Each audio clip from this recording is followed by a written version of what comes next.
नमस्कार, आदाब, सत श्री अकाल, जय भीम, जोहार। मेरा नाम है नवीन कुमार। सुधीर चौधरी के एक पुराने दोस्त पत्रकार ने उनके कपड़े ही फाड़ डाले हैं कि एनडीटीवी में नौकरी लगवाने के लिए गिड़गिड़ाता था मेरे सामने, अपना भाव बढ़ाने के लिए लोगों से झूठ बोलता था और तिहाड़ जेल क्यों गए थे इसको याद करना वगैरह वगैरह। और तो और निहायत घटिया आदमी तक कह डाला है। अरे हाँ, सुधीर चौधरी के बारे में तो बताया ही नहीं। बताना क्या है? सुधीर चौधरी को तो जानते ही होंगे आप लोग, जिनको नरेंद्र मोदी की सरकार एक बुलेटिन पढ़ने के लिए भाजपा नेताओं की जमीन बेचकर 15 करोड़ रुपया देती है। अब तो खैर 16.5 करोड़ हो गया होगा, क्योंकि 10% सालाना इजाफे का भी क्लॉज था। अच्छा, भाजपा वाले जमीन बेचकर नहीं देते तो पार्टी फंड से देते होंगे। अच्छा, उससे भी नहीं देते, क्या कहा? जनता का खून चूस कर देते हैं मोदी जी। ओहो, तभी इतना चमकता रहता है गाल। भारत ने पहली बार ऐसा करिश्माई नेता को देखा जिसकी लोकप्रियता की आंधी पूरे देश में चल रही थी। सुधीर चौधरी का जनता का खून चूसने की चमक ही अलग आती है चेहरे पर। हां, तो कहानी कुछ यूं है कि एक पत्रकार है उमाशंकर सिंह।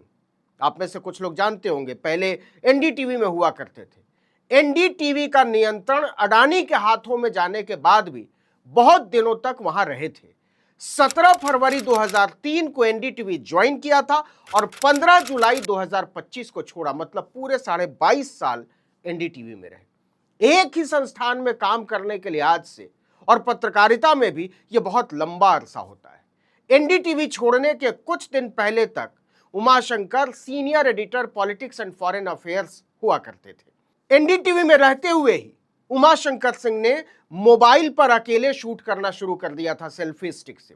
बदलती हुई टेक्नोलॉजी को उन्होंने तब समझ लिया था जब इसकी ताकत को ज्यादातर पत्रकार नजरअंदाज कर रहे थे। उन्हीं उमाशंकर सिंह ने फेसबुक और ट्विटर पर एक लंबी पोस्ट लिखकर सुधीर तिहाड़ी चौधरी पर तीखे आरोप लगाए हैं, हमला भी बोला है। इतने तीखे कि कोई भी बिलबिला उठेगा। इसके पीछे है डीडी न्यूज पर आने वाले शो डिकोड में सुधीर चौधरी का यह प्रलाप कि जब यूपीए की सरकार हुआ करती थी तो पत्रकार सोनिया गांधी और राहुल गांधी से क्या सवाल पूछा करते थे। दरअसल नॉर्वे में 26 साल की एक पत्रकार के मामूली सवाल से पीठ दिखाकर बार बार नरेंद्र मोदी के भागने से जहां पनाह की जूतियों को जिह्वा स्नान कराने वाले जॉनी जादूगर बहुत ज्यादा परेशान है। उसी परेशानी की भावनाओं के वशीभूत होकर दूरदर्शन ने बाकायदा सुधीर चौधरी के शो के उस हिस्से को ट्वीट किया है। पीएम मोदी की प्रेस कॉन्फ्रेंस पर सबसे बड़ा झूठ एक्सपोज्ड, राहुल गांधी से समोसा और जलेबी वाले सख्त सवाल। हालांकि सुधीर चौधरी ने यह नहीं बताया कि नरेंद्र मोदी ने प्रधानमंत्री बनने के बाद कितनी प्रेस कॉन्फ्रेंस की है। मनमोहन सिंह ने प्रेस कॉन्फ्रेंस में नरेंद्र मोदी को क्या जवाब दिया था आप जानते ही होंगे, बताएंगे भी आखिर में। लेकिन सुधीर चौधरी ने यह भी नहीं बताया कि मेरा आका प्रेस कॉन्फ्रेंस तो नहीं ही करता, लेकिन जब मैं इंटरव्यू करता हूं या गोदी मीडिया के बाकी चपंडुक पत्रकार करते हैं तो क्या पूछते हैं। नॉन बायोलॉजिकल बताने पर दांत निपोर कर हंसते रहते हैं। जोशीना पीने वाली एक मुन्नी तो पूछती आप थकते क्यों नहीं, टॉनिक लेते हैं क्या। खैर, यहां बात हो रही है सुधीर चौधरी और उमाशंकर सिंह की। उमाशंकर सिंह ने ट्विटर और फेसबुक पर अपने पुराने दोस्त सुधीर चौधरी के सुनहरे चरित्र के बारे में जो उद्गार व्यक्त किए हैं उसे मैं पढ़ भर दे रहा हूं। वो लिखते हैं, मैं अपने राइट टू रिप्लाई के तहत ये फेसबुक पोस्ट कर रहा हूं क्योंकि मेरे पास डीडी न्यूज हिंदी जैसा प्लेटफॉर्म नहीं है जिसका बेजा इस्तेमाल करते हुए सुधीर चौधरी ने मुझे टारगेट किया है। उमाशंकर इसके बाद लिखते हैं, सुनो सुधीर चौधरी, तुम एक घटिया पत्रकार ही नहीं, घटिया इंसान भी हो। जानता तो पहले से था, आज ये कहने को इसलिए मजबूर हुआ हूं क्योंकि तुमने मेरे साथ फिर एक घटियापन किया है। दूरदर्शन के प्रोग्राम में समोसे जलेबी वाली स्टोरी का जिक्र कर तुमने मुझ पर निशाना साधा है। और यह तुमने पहली बार नहीं किया है। पहली बार तो तुमने तब किया था जब तुम जी न्यूज में थे और तुमने प्रधानमंत्री मोदी का एक लल्लो चप्पो वाला इंटरव्यू किया था 2019 चुनाव से पहले। और फिर जब तुम्हारी जगहसाई शुरू हुई तो तुमने अपना चेहरा बचाने के लिए एक डीएनए कार्यक्रम पूरी तरह मुझे और राजदीप सरदेसाई को समर्पित कर बनाया था। तब मेरी रिपोर्ट की क्लिपिंग्स भी लगाई थी। खैर, तुम्हारा चेहरा तब भी नहीं बचा था, अब तो तुम्हारे पास कोई चेहरा है ही नहीं। तुमने हमेशा सरकारों की गोद में बैठकर ही पत्रकारिता की है। कांग्रेस कार्यकाल में भी तुम जैसे पत्रकार ही बहुत बड़े चापलूस थे। यहां पर एक प्रदेश की कांग्रेस सरकार का जिक्र करना बेमानी होगा जिसके बूते तुम तब पत्रकारिता में पले बढ़े। उमाशंकर ने आगे फरमाया है, करीब 1.25 मिनट के क्लिप से तुम्हारा चेहरा बचता है तो बचा लो। जनता के टैक्स के पैसे से 15 करोड़ का सरकारी पैकेज जस्टिफाई कर रहे हो, कर लो।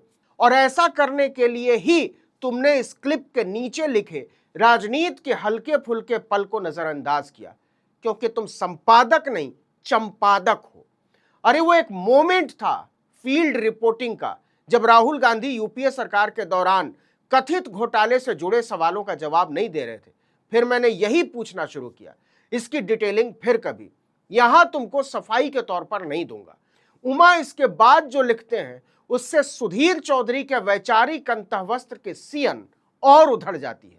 वो लिखते हैं, मैं जानता हूं कि तुम मुझसे सिर्फ इस बात का बदला ले रहे हो, गौर से सुनिएगा, कि मैंने 2003 में एनडीटीवी में मेरी नौकरी लगने के बाद मैं तुम्हारी नौकरी लगाने में मदद नहीं कर पाया। 2002-03 में सहारा टीवी में तुम्हारे साथ मैंने चंद महीने काम किया था। तब तुम शेखी बघारा करते थे कि मैं तो एनडीटीवी जाने वाला हूं, मेरी बात हो गई है। लेकिन तुम शेखी बघारते ही रहे, जा नहीं पाए। जब तुम्हें पता चला कि मेरी नौकरी वहां लग गई है तो पहले तो सहसा तुम्हें भरोसा नहीं हुआ, फिर तुमने कहा कि जब जा ही रहे हो तो मेरे लिए भी बात करना कि मामला कहां अटका। सुधीर चौधरी ने उमाशंकर से कहा। उमा लिखते हैं, मैंने कोशिश भी की और राजदीप सरदेसाई से एनडीटीवी में अनुरोध भी किया था तुम्हारे लिए, लेकिन क्योंकि संस्थान में मैं खुद ही नया था इसलिए तुम्हारे लिए जोर नहीं डाल पाया था, तुम्हारी नौकरी वहां नहीं लगा पाया। I am sorry for that. पर तुम कभी डीडी से निकाले जाओ तो एनडीटीवी जा सकते हो, अब माहौल तुम्हारे अनुरूप है वहां। इसके बाद उमाशंकर ने जनता के खून से वसूले गए पैसे से सुधीर चौधरी के गुलाबी हुए गाल पर पुती वसूली की कालिख की याद दिलाते हुए लिखा है, अंत में एक बात, ये तुम ही हो जिसका 100 करोड़ वाला वीडियो क्लिप आज भी इंटरनेट पर तैर रहा है। जिस भी तरह तुमने समझौता कर लिया हो, लेकिन वो एक ऐसा बदनुमा दाग है जो कभी तुम्हारा पीछा नहीं छोड़ेगा। डीडी पर कभी उस क्लिप की भी बात करो। और हां, लाइव इंडिया में रहते हुए कैसे तुमने स्कूल टीचर को लेकर फर्जी खबर चलाई थी, वो भी पत्रकारिता जगत नहीं भूला है आज तक। जिनको नहीं पता वो गूगल या ग्रॉक कर सकते हैं। 2 बार जेल भी गए हो तुम, कोई तिहाड़ी शब्द का जिक्र भी करता है तो सभी समझ जाते हैं तुम्हारे बारे में कुछ कहा जाता है। और तुम हो कि समोसे जलेबी वाली स्टोरी का जिक्र करके महान बनने की कोशिश करते हो, बनो। और क्योंकि तुमने मेरी स्टोरी का जिक्र किया है, अगर कुव्वत है तो किसी दिन मुझे इसी डीडी के प्लेटफॉर्म पर बहस के लिए आमंत्रित करो। तुम्हारी और मेरी पत्रकारिता का अंतर तुम्हारे प्रोग्राम के जरिए ही पता चल जाएगा।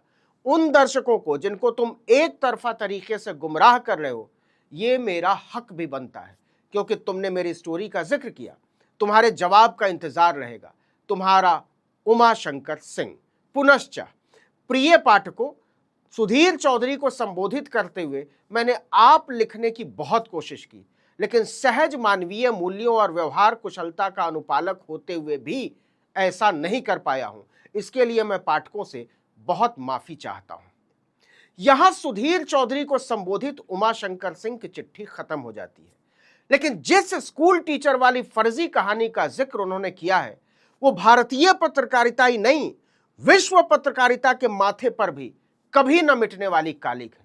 तब सुधीर लाइव इंडिया नाम के चैनल का संपादक हुआ करता था और उस चैनल की टीआरपी बढ़ाने के लिए घिनौने सुधीर चौधरी ने 30 अगस्त 2007 को एक फर्जी स्टिंग ऑपरेशन प्रसारित किया था, जिसमें दिल्ली के दरियागंज के एक सरकारी स्कूल की गणित शिक्षिका उमा खुराना पर स्कूली छात्राओं को वेश्यावृत्ति के धंधे में धकेलने का झूठा आरोप लगाया था। खबर प्रसारित होते ही स्कूल के बाहर भारी बवाल मच गया था। आक्रोशित भीड़ ने स्कूल में घुसकर उमा खुराना की बुरी तरह पिटाई की थी और उनके कपड़े तक फाड़ दिए थे। उस दिन कपड़े तो उमा खुराना के फटे थे, लेकिन नीचे से ऊपर तक नंगा हो गया था सुधीर तिहाड़ी चौधरी। दिल्ली सरकार ने तुरंत कार्रवाई करते हुए उमा खुराना को नौकरी से बर्खास्त कर दिया था और पुलिस ने मामला दर्ज करके उन्हें गिरफ्तार कर लिया था। पुलिस जांच और अदालत में यह स्टिंग ऑपरेशन जो सुधीर चौधरी ने लाइव इंडिया पर चलाया था, पूरी तरह से फर्जी, मनगढ़ंत और साजिश साबित हुआ। बाद में अदालत ने उमा खुराना को बाइज्जत बरी कर दिया और कहा कि गंदे घिनौने सुधीर चौधरी और उसके चैनल लाइव इंडिया ने कुछ लोगों के साथ मिलकर उन्हें साजिश के तहत फंसाया था। इसके बाद सूचना एवं प्रसारण मंत्रालय ने केबल टीवी नेटवर्क अधिनियम के तहत प्रोग्राम कोड का उल्लंघन करने के आरोप में 20 सितंबर 2007 से सुधीर चौधरी के चैनल का प्रसारण 1 महीने के लिए रोक दिया था। सुधीर चौधरी का चैनल भारत का पहला ऐसा न्यूज चैनल था जिस पर इस तरह की पाबंदी लगाई गई थी।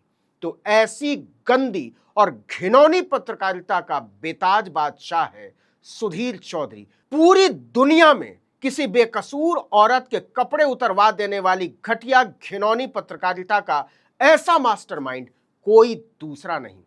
चलते चलते देखते जाइए मनमोहन सिंह ने अपने अंतिम प्रेस कॉन्फ्रेंस में नरेंद्र मोदी के बारे में क्या कहा था। Without discussing the merits of Mr. Narendra Modi, I sincerely believe that it would be disastrous for the country to have Narendra Modi as the Prime Minister. Disaster कहा था उन्हें। इस वीडियो में इतना ही, लेकिन अगर आपने आर्टिकल 19 इंडिया को अब तक सब्सक्राइब नहीं किया है तो फौरन कर लीजिए, बेल आइकॉन दबाइए, घंटी जैसी आकृति, लाइक कीजिए और कमेंट करके बताइए हमारा वीडियो आपको कैसा लगा। हमारा ट्विटर हैंडल है article19_India और मेरा ट्विटर हैंडल है नवीन जर्नलिस्ट। नमस्कार।